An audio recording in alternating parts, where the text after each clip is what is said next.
In 2012, I was a sophomore in high school in a small town in the Midwest of the United States. My name is Jason.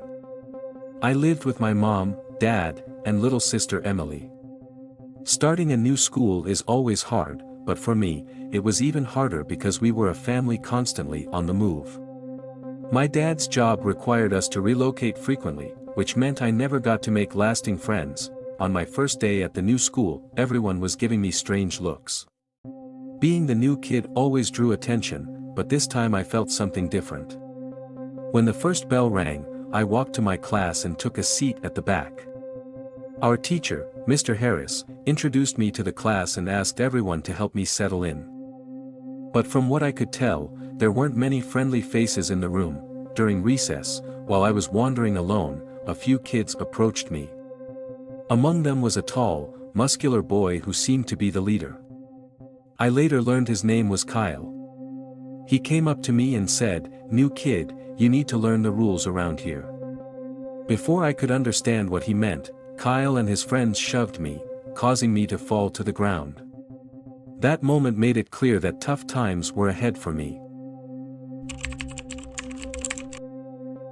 During the first few weeks at school, the bullying intensified. Kyle and his friends targeted me at every opportunity. In class, in the hallways, even in the cafeteria, they never left me alone. Every day, it was a different form of humiliation. They hid my backpack, locked my locker, and constantly shoved me around. It got to the point where I didn't want to go to school anymore. One day, while I was eating alone again, Kyle and his gang approached me. This time, they had a camera with them. They were filming their harassment of me. In that moment, I felt even more humiliated. But recording it was part of their plan. After filming their taunts, they left me alone. As I walked home that day, I tried to understand why I was their target. When I got home, I wanted to be alone in my room as usual. My parents hadn't noticed anything because I hadn't told them. My little sister Emily was too young to understand these things. However, one night, I couldn't take it anymore and told my mom everything. She promised to talk to the school administration, but I knew deep down that nothing would change.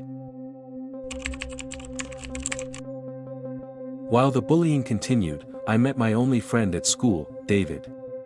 David was a quiet and introverted kid who worked in the school's computer club. One day, we met in the library while he was working on a project for the club. We started talking, and soon we got along well. David was different from the other kids at school. He was kind and understanding toward me. I told David about the bullying and what Kyle and his gang were doing to me. He was aware of such things but preferred to stay silent to avoid becoming a target himself. However, he decided to help me. Together, we started documenting the bullying incidents by Kyle and his gang. Thanks to David's tech skills, we managed to gather evidence using the school's security cameras. During this process, my friendship with David grew stronger. Knowing that we could do something about the bullying gave me hope. However, I was also afraid of Kyle and his gang finding out about our efforts. If they caught us, things could get even worse. David and I started planning how to present the evidence we gathered to the school administration. We had everything meticulously arranged. But Kyle and his gang were on our tail. One day, we were cornered at the back of the school. Kyle wanted to know what we had. At that moment, I realized there was no turning back. I boldly told them that we would present the evidence to the school administration. Kyle got angry and walked toward me. However, David made a brave move, saying that we had copies of the videos stored in a safe place. This made Kyle hesitate, and they pulled back for a moment. Seizing this opportunity, we quickly ran to the principal's office. We explained the situation and showed the principal the evidence we had.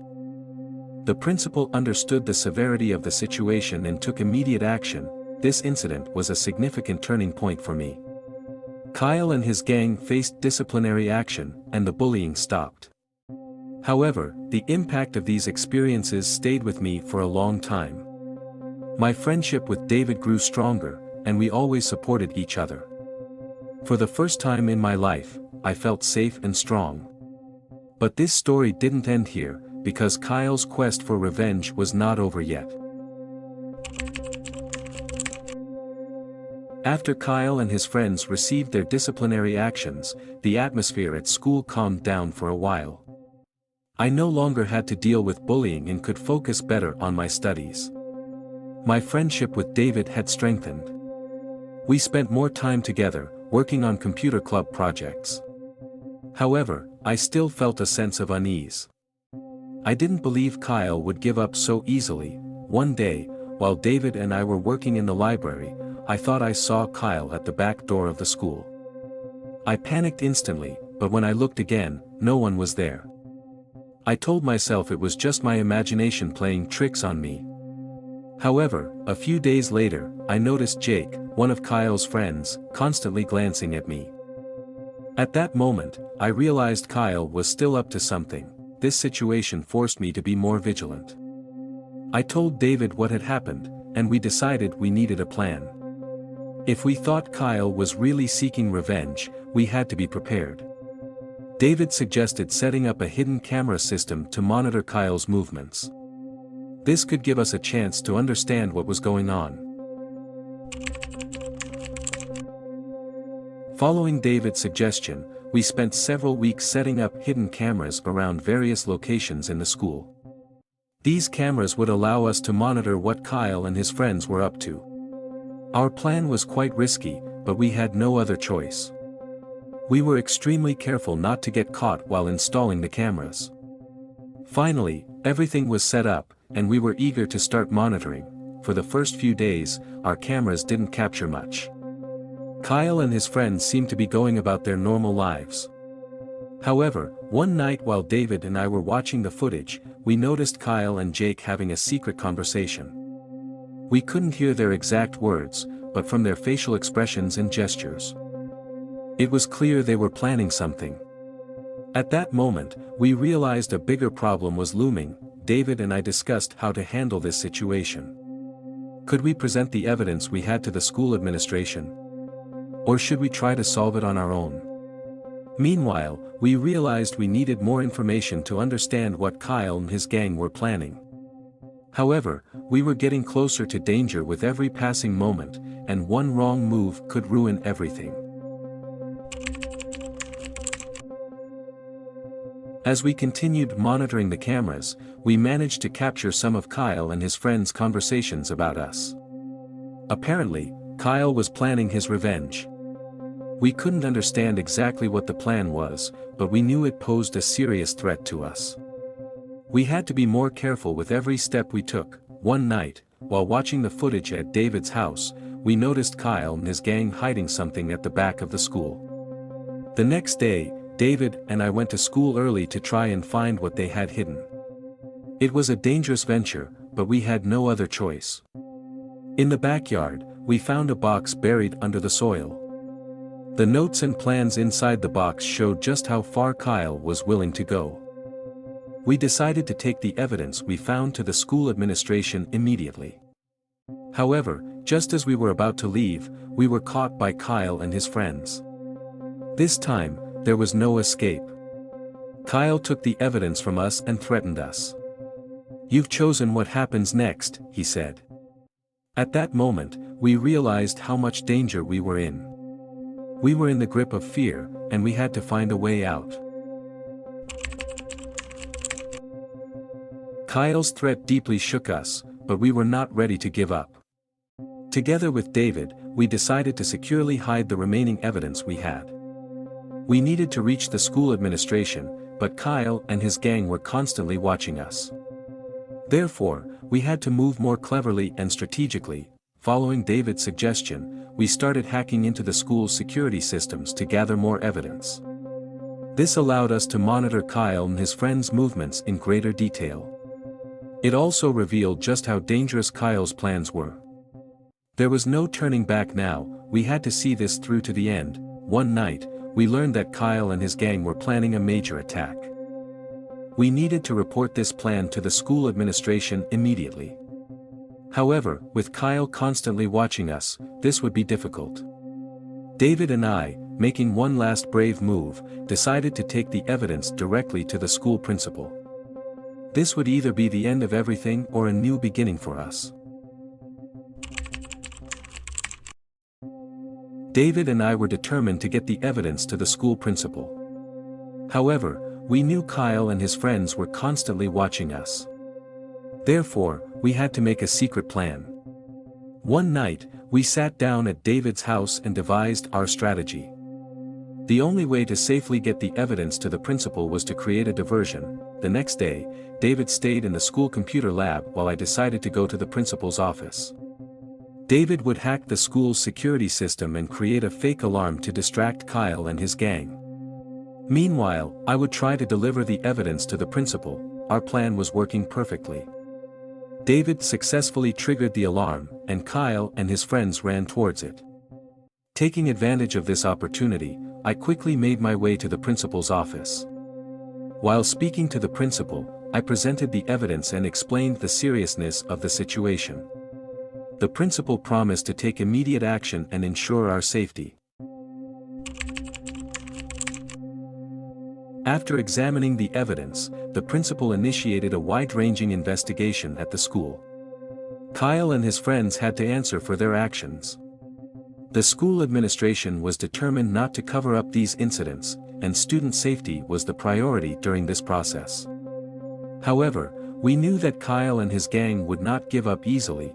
Even though David and I were under more protection at school, we were not entirely free from Kyle's plans. One day, while walking alone in the schoolyard, I was startled when Kyle suddenly appeared in front of me. His face was filled with anger and revenge. "I'll make you pay for this," he said. At that moment, I realized that running or hiding would not help. I had to face Kyle. Standing up to him, I began to speak bravely. "No matter what you do, you can't change the truth," I said. These words caused Kyle to pause for a moment. However, as he attempted to attack again, David and a few teachers arrived and brought the situation under control. Kyle and his friends were disciplined and expelled from school. These events caused a significant change at the school. There was more solidarity and understanding among the students. The school administration implemented stricter rules and measures to combat bullying. David and I began to give anti-bullying workshops to the students as part of this process. What we went through made both David and me stronger. We were now confident in ourselves and knew that we could help others as well. We made many friends at school and earned respect through our fight against bullying. A new era had begun in our lives, and it was a major victory for us. However, this story didn't end here. Kyle's expulsion from school did not entirely eliminate his desire for revenge. One day, while walking home, I noticed a car following me. Inside the car, I saw Kyle's familiar face. At that moment, I realized our struggle wasn't over yet. Even though we had entered a new era, knowing that Kyle was still after us would always keep us on our guard. Seeing Kyle's face in the car reignited the fear inside me. I immediately informed David and explained the situation. David suggested that we needed to be more cautious. We got back in touch with the school administration and reported the situation. The principal said it was unacceptable for Kyle to be so close after his expulsion and that they would work with the police to ensure our safety. However, we didn't know how far Kyle would go. Therefore, David and I took measures to ensure our own safety as well. We installed security cameras at our homes and started moving around while always informing each other. We were more careful both at school and at home. But having to live with the thought that something could happen at any moment was wearing us down. One night, while I was alone at home, I noticed a shadow outside my window. My heart started to race. When I looked outside, I couldn't see anyone, but at that moment, I felt that Kyle was still after us and posed a new threat. I immediately informed David, and we discussed what we should do. This time, we had to deal not only with bullying at school but also with the dangers outside. David and I were trying to cope with the stress of knowing that Kyle was still after us. We were constantly on edge at school and home. One day, while walking with David after school, we noticed footsteps behind us. We quickened our pace and ducked into a cafe. Looking out the window, we saw Jake, one of Kyle's friends, watching us. This situation confirmed our fears. Jake was spying for Kyle. David and I decided to take more precautions for our safety, besides reporting the threat to the school administration and the police. David came up with a new plan to prove that Kyle was still after us. He would create software to track our phones and computers. This way, we could find out where Kyle or Jake was. Thanks to David's technical skills, we quickly developed the software and started using it. At first, we couldn't detect any movements. However, one night, everything changed with a message from an unknown number on my phone. The message read, "We're watching you." This was proof that Kyle was tracking us. After receiving the message, David and I analyzed the situation. We needed to understand how Kyle was tracking us. David enhanced the software further to trace the source of the message. During this process, we identified several individuals who maintained contact with Kyle after his expulsion. With this information, we went to the police and school administration, providing more evidence. To thwart Kyle and his gang's plans, we decided to set a trap. David would send Kyle a fake meeting message, and we would go to the meeting point with the police. This plan could help us reveal Kyle's true intentions and catch him in the act. We set our plan into motion. David crafted a message that would pique Kyle's interest. We chose a meeting point and informed the police. That day, David and I secretly went to the meeting spot and waited with the police. When Kyle arrived at the meeting point, everything was going according to plan. However, Kyle had brought several of his friends along, which jeopardized our plan. With Kyle and his friends' arrival, the police sprang into action. However, Kyle noticed the setup and tried to escape. While the police were trying to catch Kyle and his friends, David and I stayed hidden on the sidelines. At that moment, I realized everything could spiral out of control. One of Kyle's friends spotted me and started chasing me. David quickly noticed the situation and intervened. We ran together and hid in a safe place. The police managed to catch and arrest Kyle and his friends. This was a significant victory for us. However, after this incident, we began to question whether we were truly safe. The school administration increased security measures and expanded anti-bullying programs following these events. David and I continued to conduct workshops for students. Our experiences had given us courage and determination. However, we were unsure if Kyle's desire for revenge had completely ended. After the arrest of Kyle and his friends, we started to feel safer at school and home. However, the impact of our experiences lingered. The process, filled with bullying and threats, had deeply affected our lives. David and I worked on developing anti-bullying programs for students to ensure that others would not go through what we did. One day, while hosting a seminar on bullying at school, a former victim of bullying approached me. They thanked me and said our experiences had given them courage. This meant a lot to me. The fact that our struggles inspired others showed that all our efforts were not in vain. David and I began to make plans for the future. We wanted to develop larger projects to combat bullying. However, one day, I found a letter in my mailbox. The letter read, "This isn't over." At that moment, I realized Kyle's quest for revenge was still not over, and this could be the beginning of a new challenge for us. Thank you so much for watching. If you enjoyed this video and found it helpful, please consider liking it and subscribing to my channel for more content like this. Your support means a lot and helps me create more videos for you. Don't forget to hit the bell icon to receive notifications whenever I post a new video. I appreciate each and every one of you. See you next time.